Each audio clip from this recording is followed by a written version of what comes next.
यही परंपरा आगे बढ़ती है तो संत रविदास जी ने उस समय इस बात को कहा था कि ऐसा चाहूं राज में जहां मिले सबन को अन्न, छोट बड़ो सम बसे, रविदास रहे प्रसन्न। बहनों और भाइयों, कितनी दिव्य वाणी है, कितनी दिव्य वाणी है सदगुरु रविदास जी महाराज की। उन्होंने कहा यह रविदास तब प्रसन्न रहेगा जब बिना भेदभाव के सबको समान रूप से अधिकार मिलेगा, सबको अन्न मिलेगा। और याद करिए, संत रविदास जी महाराज की इन बातों को अक्सर किसी ने लागू किया। भारत के प्रधानमंत्री मोदी जी ने प्रधानमंत्री गरीब कल्याण अन्न योजना के माध्यम से भारत के 81 करोड़ लोगों को 81 करोड़ लोगों को कोरोना जैसी महामारी से लेकर के अब तक लगातार अन्न का वितरण कराया जा रहा है। यह होती है संतों की प्रेरणा।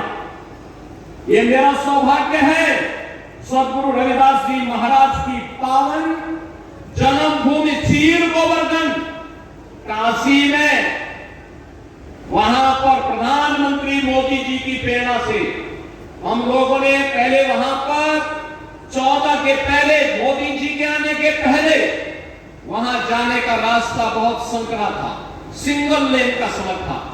आज हमने वहां 4 लेन की सड़क से जोड़ दिया है। आश्रम को भव्य रूप दे दिया है, बहुत भव्य रूप दे दिया है।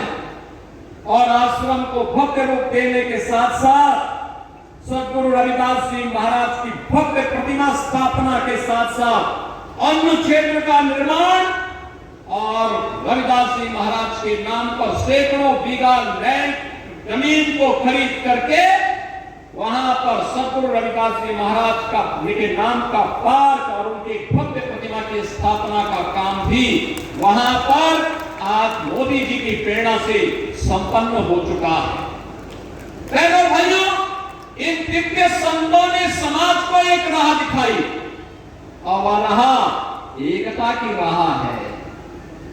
एकता की राह है, समाज को जोड़ने की राह है। वह राह जो कोई किराना और कांधना की घटना नहीं होने देती है। ये वही राह है जो हमें सुरक्षा की गारंटी भी देती है, हमारा संरक्षण की गारंटी भी देती है, हमारे उत्थान का मार्ग भी प्रशस्त करती है और सम और विषम परिस्थितियों में हमें लड़ने की भी प्रेरणा प्रदान करती है। और यही तो कार्य सदगुरु रविदास जी महाराज की प्रेरणा को आगे बढ़ाने का काम किया है। इस सुख तीर्थ में संत स्वामी ज्ञान भिक्षुदास जी महाराज ने, एक दिव्य संत थे। सुख तीर्थ भारत की सनातन धर्म की परंपरा का एक पौराणिक तीर्थ है। आज से नहीं, ये भागवत भूमि है। 5000 वर्ष पहले सुखदेव जी महाराज ने राजा परीक्षित को पहली भागवत की कथा इसी धाम पे सुना करके उन्हें मुक्ति का मार्ग प्रशस्त करने के लिए जीवन में भक्ति का, ज्ञान का और मुक्ति का क्या महत्व हो सकता है, इसकी प्रेरणा इसी पावन धाम में कराया था। याद करिए, मां गंगा भारत की सनातन धर्म की परंपरा की एक अविरल और अचरज धारा है जो सम और विषम परिस्थितियों में हम सबको उद्धार का मार्ग प्रशस्त करती है।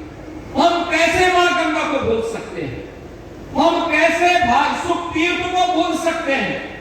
और याद करिए, ये 5000 साल पहले इसी तीर्थ में ये सब घटनाक्रम घटित होता है। दुनिया के अंदर कोई मत, मजहब, संप्रदाय ये तो बताएं कि 5000 साल का इतिहास कितने लोगों का है, कितने लोगों का है। ये केवल दावा आप कर सकते हैं जिसके उत्तराधिकारी आप हैं और जिसके बाद हमारे पूज्य संत जन हैं जो आज यहाँ पर इस तीर्थ में यहाँ उपस्थित हुए हैं। और बहनों भाइयों, आज हम यहाँ पे संत स्वामी ज्ञान भिक्षुदास जी महाराज की 65वीं पुण्यतिथि में हम एकत्र हुए हैं। मैं उनकी स्मृतियों को नमन करता हूँ, उन्हें विनम्र श्रद्धांजलि अर्पित करता हूँ। उत्सव भंडारा, स्मृति भंडारा यहां पर आयोजित किया गया है सदगुरु समनदास जी महाराज की स्मृति में। यहां पर मुझे स्वामी पूज्य स्वामी गोवर्धन दास जी महाराज कह रहे थे कि लाखों की संख्या में श्रद्धालु यहाँ कल से आए हुए हैं। मैंने कहा मुझे भी इसी बहाने उत्साही युवाओं के साथ संवाद करने मिलने का एक अवसर प्राप्त होगा। और बहनों और भाइयों, मैं तो आपसे कहने के लिए आया हूं, इसलिए कहने के लिए आया हूं कि इस बार तो नहीं हो पाया, लेकिन अगली बार यहाँ के पूज्य संतों की प्रेरणा से जो मां गंगा की धारा को हम यहाँ से लेकर के गए हैं, यहाँ पर इस सदगुरु रविदास मिशन से जुड़े हुए समनदास जी महाराज के पावन आश्रम के सामने भी सदगुरु रविदास और पूज्य संत समनदास जी महाराज की स्मृति में एक घाट का निर्माण हम लोग कार्य करके पूरा कर चुके हैं। यहाँ की सड़कों के चौड़ीकरण के कार्य को भी आगे बढ़ाएंगे, जिससे आने वाले आप किसी श्रद्धालु को आने वाले समय में संकट नहीं आएगा। आराम से पार्किंग की व्यवस्था की जाएगी और पार्किंग की व्यवस्था के साथ साथ यहाँ के सुंदरीकरण के कार्य को आगे बढ़ाना, सत्संग सभागार की स्थापना करने का कार्य भी यहाँ पर हम लोग आगे बढ़ाएंगे, जिससे आने वाले समय में आने वाले श्रद्धालु को सम विषम परिस्थितियों में किसी भी प्रकार की समस्या का सामना न करना पड़े।